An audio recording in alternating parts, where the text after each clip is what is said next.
On the 6th of October 2008, Iceland's Prime Minister Halldór gave a televised address to the nation. On the 6th of October 2008, Prime Minister Halldór issued a televised message to the entire population. My fellow countrymen, there is a real danger. In the worst case scenario, Iceland's national economy will be swept into a vortex along with the banks. In the worst case scenario, the Icelandic economy will be swept into a vortex with the banks, and the result will be the bankruptcy of the country. At this point, Iceland was no longer the world's most beautiful, clean and highly financially. Instead, it was a black utopia with a foreign debt of more than $83 billion and a devalued national currency. Instead, it was a black utopia with a foreign debt of more than $83 billion and a devalued currency, where the formerly happiest Icelanders in the world were living in national bankruptcy. Icelanders, once the happiest people in the world, live in fear of national bankruptcy and precariousness. With a population of 320,000,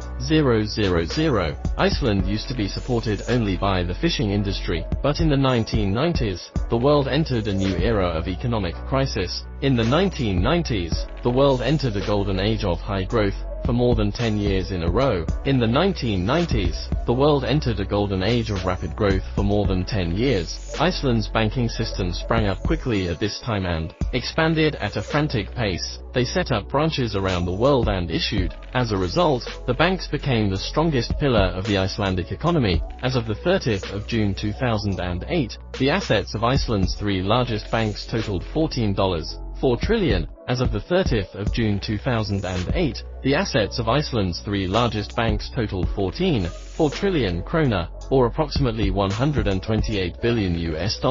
In comparison, Iceland's gross domestic product, GDP, in 2007 was only. This compares to a GDP of only 1.3 trillion krona in 2007. The huge accumulation of bank assets has given Icelanders a taste of what is to come. The small country has the fourth highest GDP per capita in the world, and its beautiful, clean environment and generous welfare policies have made it a great place to live. A beautiful, clean environment and a generous welfare policy have made it a happy place for the world. But when the financial crisis struck, the country's economy was in a state of flux. But when the financial crisis struck, the country realized that the country turned out to be what Warren Buffett calls a naked swimmer. Prime Minister Halldór admitted that, as the Icelandic banking industry was almost completely exposed to the shockwaves of the global financial sector, Iceland faced national bankruptcy. Iceland is facing national bankruptcy. In our daily lives, we often hear about companies or businesses that have,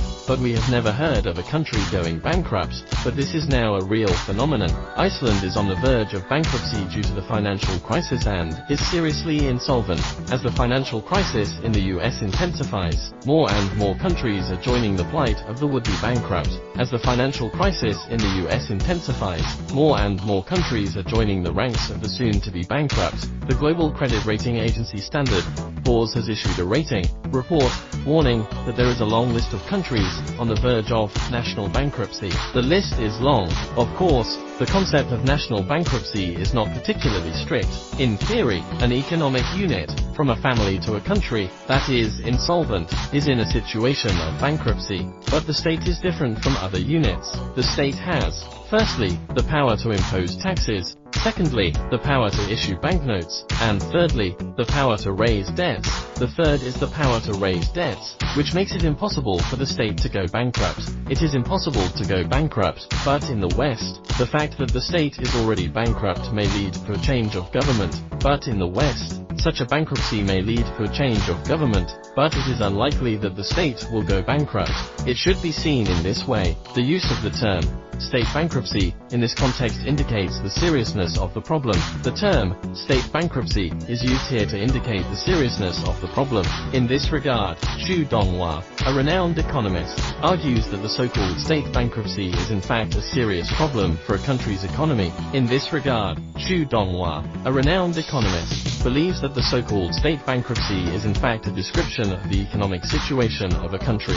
He said, national bankruptcy is a description of a country's economic situation over a certain period of time. Economic situation, firstly, is the emergence of a large fiscal deficit, a deficit in foreign trade deficit, secondly, a large foreign debt, and finally, the country has no ability to repay its foreign debt, and at the same time has no domestic economic situation to improve. The country does not have the capacity to service its external debt, and at the same time does not have the means to improve its domestic economy. In this case, we can say that the country is going bankrupt. In this case, we can say that the country is going bankrupt. The bankruptcy of the country. As countries fall into bankruptcy, the task of rescuing them becomes equally urgent. It is also a pressing task to save them. As early as 2000, the International Monetary Fund, IMF.